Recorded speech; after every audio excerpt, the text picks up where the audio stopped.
오늘은 동학농민운동에 이어서 이 가보개혁, 가보을미개혁에 관해서 한번 볼 겁니다.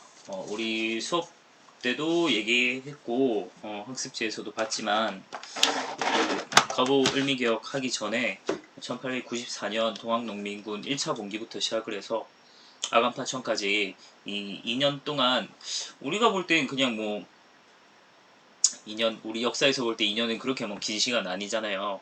근데 다른 역사에 비해서 굉장히 촘촘하게 많은 일들이 일어나거든요. 그걸 먼저 한번 정리를 쫙 한번 하고 한번 보도록 하겠습니다.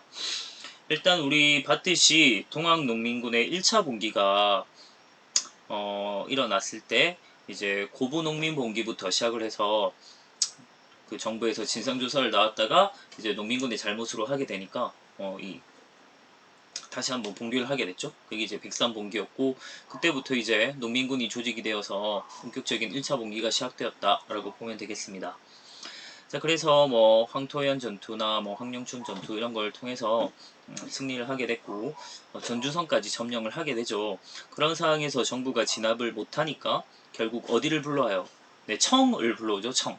그래서 청군을 불러오게 됐는데 우리가 생각해야 될 것은 청군이 들어오게 되면서 텐진 조약에 의거해서 일본군도 같이 들어오게 됐다는 점이죠.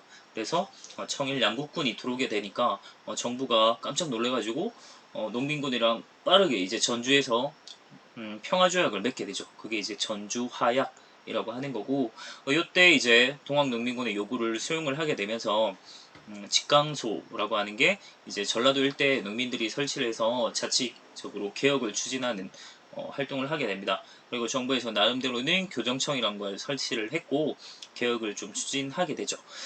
하지만 이제 그래서 이제 농민군이 이제 해산이 됐고 마무리됐죠. 그래서 일단 끝났기 때문에 청일 양국군에게 철수해달라라고 요청을 했는데 청군은 돌아갈 생각이 있었지만 일본은 돌아갈 생각이 없었죠. 그냥 그래서 경복궁을 기습 점령하는 사건이 나타나게 됐고 그러면서 이제 동학농민군이 일본군을 몰아내자라고 다시 2차 봉기를 하게 됐습니다.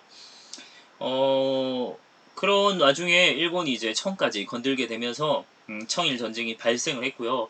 둘이서 싸우는 것 자체는 뭐 아주 환영할 만한 일인데요. 문제는 그 무대가 바로 한반도였다는 게 굉장히 문제가 되는 거죠. 그래서 괜히 이제 M1 우리 조선 민간인들만 이제 피해를 입게 되는 상황이 나타난 거죠. 그래서 청일 전쟁이 발생을 한 건 아주 안 좋은 일이죠.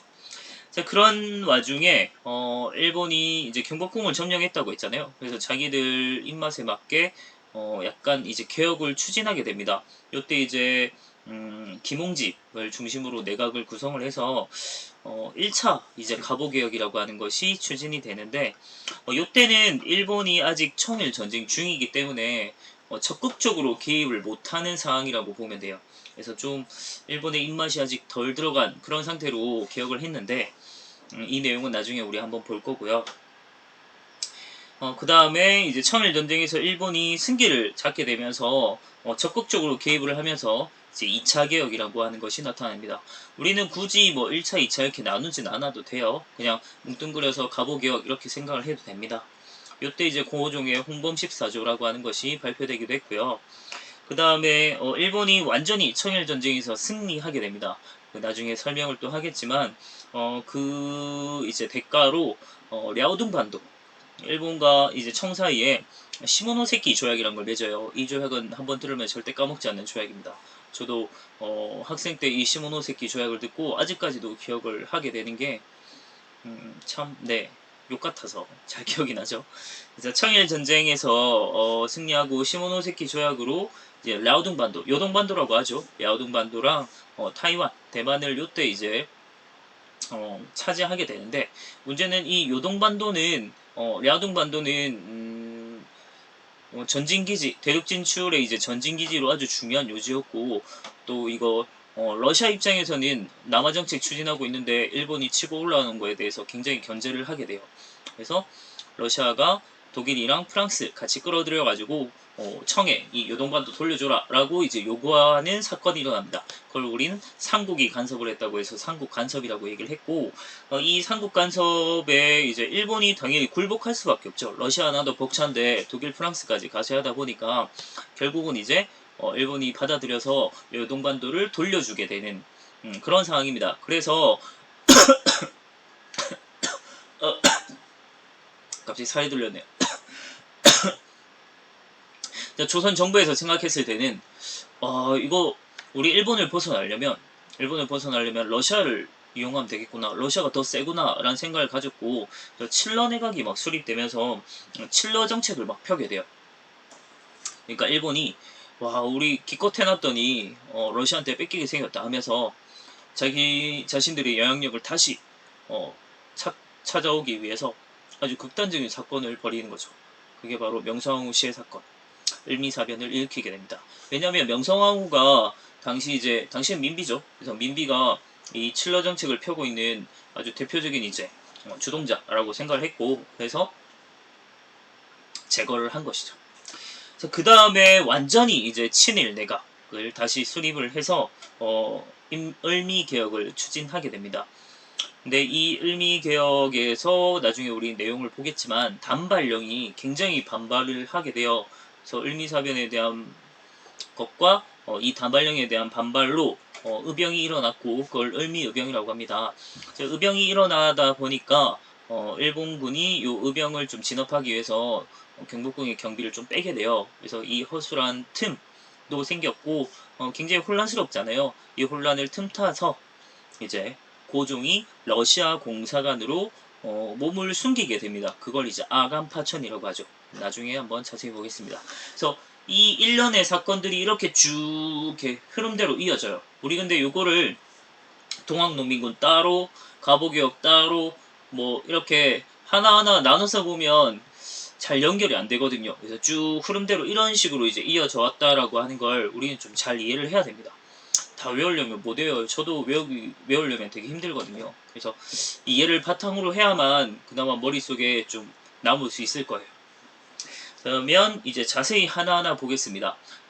아까 봤듯이 이제 교정청이란 걸 이제 동학농민군 이제 1차 분기 이후에 설치를 하고 저주대행 개혁 시도를 하고 있었으나 일본이 이제 개입을 하면서 교정청을 폐지하고 다시 이제 군국 기무처라고 한 걸 설치해서 김홍집 내각이 구성이 됐고요. 가부개혁을 추진하게 되는데 다른 내용은 우리 안 봐도 될 것 같고, 학습지에 있는 내용을 같이 한번 보면 드디어 신분제가 철폐되었다라고 하는 거랑 그리고 뭐 가부의 제가가 허용되었다, 이런 점이 좀 사회적으로 굉장히 의미가 있다고 봐요. 이거는 동학농민군의 요구를 수용한 결과라고 보면 되겠습니다. 그래서 드디어 법적으로 조선에서 신분제가 사라졌어요. 이상한 참 생각도 못한 일이죠. 신분제가 드디어 사라졌고, 다음에 과거제가 이제 폐지가 되면서 과거제는 사실 제일 공정성이 가장 중요한데 공정성이 훼손된 지 오래예요. 굉장히 부정부패 아주 온상이었기 때문에 진짜 능력주의로 인물을 뽑으려면 이 과거제를 오히려 폐지해야 된다라고 생각을 했고, 그래서 이때 폐지가 됩니다. 다음 뭐 세금을 화폐로 내게 한다. 이걸 이제 조세 급납화라고 얘기하고요. 도량형 통일 이런 것도 이제 네, 나타납니다.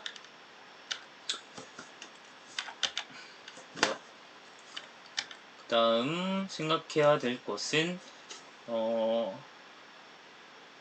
2차에서는 우리가 좀 봐야 될 것이 재판소라고 하는 걸 설치하게 되었다. 이걸 이제 우리 중점적으로 봤거든요. 조선에서 재판이라고 하는 것은 뭐 물론 이제 국가의 중요한 뭐 재판이나 뭐 반란죄나 뭐 이런 것들은 왕이 직접 하는 경우 있습니다만, 일반적으로 지방에서 이제 재판 같은 것들이 이루어지는 것은 사또들이 하거든요. 사또. 그러니까 우리 변사또 생각하면 됩니다. 춘향전의 변사또 이런 애들 보면 심청이 뭐죠? 그래서 춘향이가 이제 수청 들라고 춘향이한테 수청 들라고 얘기하니까 안 들어주잖아요. 그래서 막 목에 칼 씌워가지고, 그걸 이제 칼이라고 해요. 칼 씌워가지고 감옥에 가둬두잖아요. 그것도 일종의 이제 재판 행위인데, 자신한테 뭔가 들어주지 않는다라고 해서 말도 안 되게 그냥 가둬둔 거잖아요. 이런 이제 재판, 아주 희한한 재판이 이루어지는 경우가 많아서 이런 걸 아예 분리시킨 거죠, 행정에서. 그래서 사법권이 분리가 되어서 굉장히 좀 근대화된 거다라고 좀 볼 수 있겠습니다. 자, 그리고 아까 봤듯이 이제 청일 전쟁 후에 시모노세키 조약 이란 걸 청일 간에 맺어서 일본이 청으로부터 랴오둥, 여동반도를 빼앗았고, 이게 아주 중요한 전진기지, 대륙 진출을 위한 전진기지였는데, 요걸 이제 아주 맞닥잖아 있던 러시아가 프랑스, 독일 끌어들여서 돌려줘라 라는 요구를 했고요. 그걸 삼국 간섭. 그래서 일본은 어쩔 수 없이 청에 반환을 하게 됩니다. 하지만 이때부터 러시아에 대해서 굉장히 앙심을 품게 된 것이고요. 이게 결국은 이어지면서 러일 전쟁까지 발전을 했다라고 보면 되겠습니다. 그 다음 아까 봤듯이 이제 칠러파라고 하는 것이 성장을 하게 돼요. 그러니까 삼국 간섭으로 일본의 세력이 좀 약화됐고, 그래서 러시아 이용해서 일본을 견제하겠다라는 생각으로 칠러파가 막 성장을 하게 됐는데, 그런 정책에 대해서 일본이 굉장히 불쾌해하죠. 그러면서 명성황후를 시해하는 사건이 벌어집니다. 그것이 바로 을미사변이고요. 우리가 좀 생각해야 할 것은 치해법권이란 걸 인정했다고 했잖아요. 그 치해법권 때문에 명성황후 시해에 가담했던 사람들은 처벌을 받지 않았다는 것이 굉장히 안타까운 점이죠. 네, 청일전쟁의 모습입니다. 멋있어 보이지만 우리 민간인들이 굉장히 많은 피해를 받겠죠. 랴둥반도 여기죠. 그래서 대륙 진출에 아주 중요한 지역이라고 보면 됩니다. 네, 명성황후 시해 사건에 대한 기록화인데요. 안타까운 일이죠. 그리고 우리 나중에 이제 얘기를 하긴 하겠는데, 요 홍범 14조 내용이랑 그리고 관련해서 좀 고종이 교육에 대한 얘기를 많이 하거든요. 그래서 교육입국조서라고 하는 걸 발표하기도 했습니다. 요거는 우리 수업때 안에서 이런 게 있구나 정도 봐두면 되겠어요. 다음에 을미개혁을 한번 보겠습니다. 을미개혁의 내용 자체는 좀 괜찮아요. 양력이란 걸 사용하게 되었다. 드디어 우리 지금 사용하고 있는 게 양력이잖아요. 그 이전엔 음력을 썼는데 드디어 양력을 쓰게 됐고요. 그 다음에 종두법이라고 하는 근대적인 이제 접종 예방 접종이죠. 접종하는 그런 제도가 좀 생겨났고, 그 다음 단발령이라고 하는 것이 문제가 되는데, 이 두발을 자른다고 하는 것은 조선에 있어서는 굉장한 충격으로 받아들였습니다. 왜냐하면 이 두발이라고 하는 것이 신체의 일부라고 생각했어요. 뭐 당연하죠. 신체 일부 맞습니다. 신체 일부 맞고 근데 조선에서는 이 신체라고 하는 것은 부모님께서 물려주신 아주 중요한 이제 신체이기 때문에 이 신체를 훼손하는 것은 불효라고 생각을 했어요. 그래서 마찬가지로 두발을 훼손하는 것은 불효라고 생각을 하는 거죠. 그래서 단발 머리를 자른다라고 하는 건 불효라고 생각했기 때문에 조선에 있어서 불효는 있을 수 없는 일이잖아요. 그래서 단발령에 대해서 어마어마하게 이제 반발을 하게 되었다. 하지만 군대랑 경찰을 동원해서 강제로 다 머리를 자르게 했습니다. 자, 그런 거에 대한 것으로 이제 을미의병이 일어났다라고 보면 돼요. 그래서 을미사변에 대한 반발, 그리고 단발령에 대한 유생들이 중심으로 해서 을미의병이 일어났고요. 결과적으로 본다면 요 을미의병은 유생들의 좀 한계라고 느낄 수 있는 게 고종이 해산 명령을 내리니까 스스로 그냥 해산해 버렸습니다. 그런 것도 있고 일본군의 화력에도 좀 밀리기도 했어요. 그 대표적인 인물이 바로 최익현이라는 인물인데, 최익현은 이때 을미의병 일으켰다가 일본군에 잡혀가서 스시마 섬에 유배가 되거든요. 근데 거기서 적이 준 음식은 먹지 않겠다. 그래서 단발령 했을 때 이런 얘기 하거든요. 내 목을 자를지언정 머리는 자르지 않겠다. 이런 얘기 했는데 최익현은 이런 얘기를 했습니다. 굶어 죽을지언정 적이 주는 음식은 먹지 않겠다 라고 하면서 계속 음식을 안 먹고 버티고 있다가 결국은 화병으로 사망을 했던 인물이에요. 아주 참 꼿꼿한 아주 유생 대표적인 인물로 볼 수 있습니다. 그 다음에 고종이 이 을미의병이 일어난 틈을 타서 거처를 옮겼다고 했죠. 이게 아간파천이라고 보면 됩니다. 아관, 당시 이제 러시아는 아라사, 한자로 아라사라고 했고요. 아라사 공사관으로 왕이 거처를 옮겼다라는 뜻의 파천입니다. 그래서 아관파천, 이렇게 고종이 거처를 러시아 공사관으로 옮긴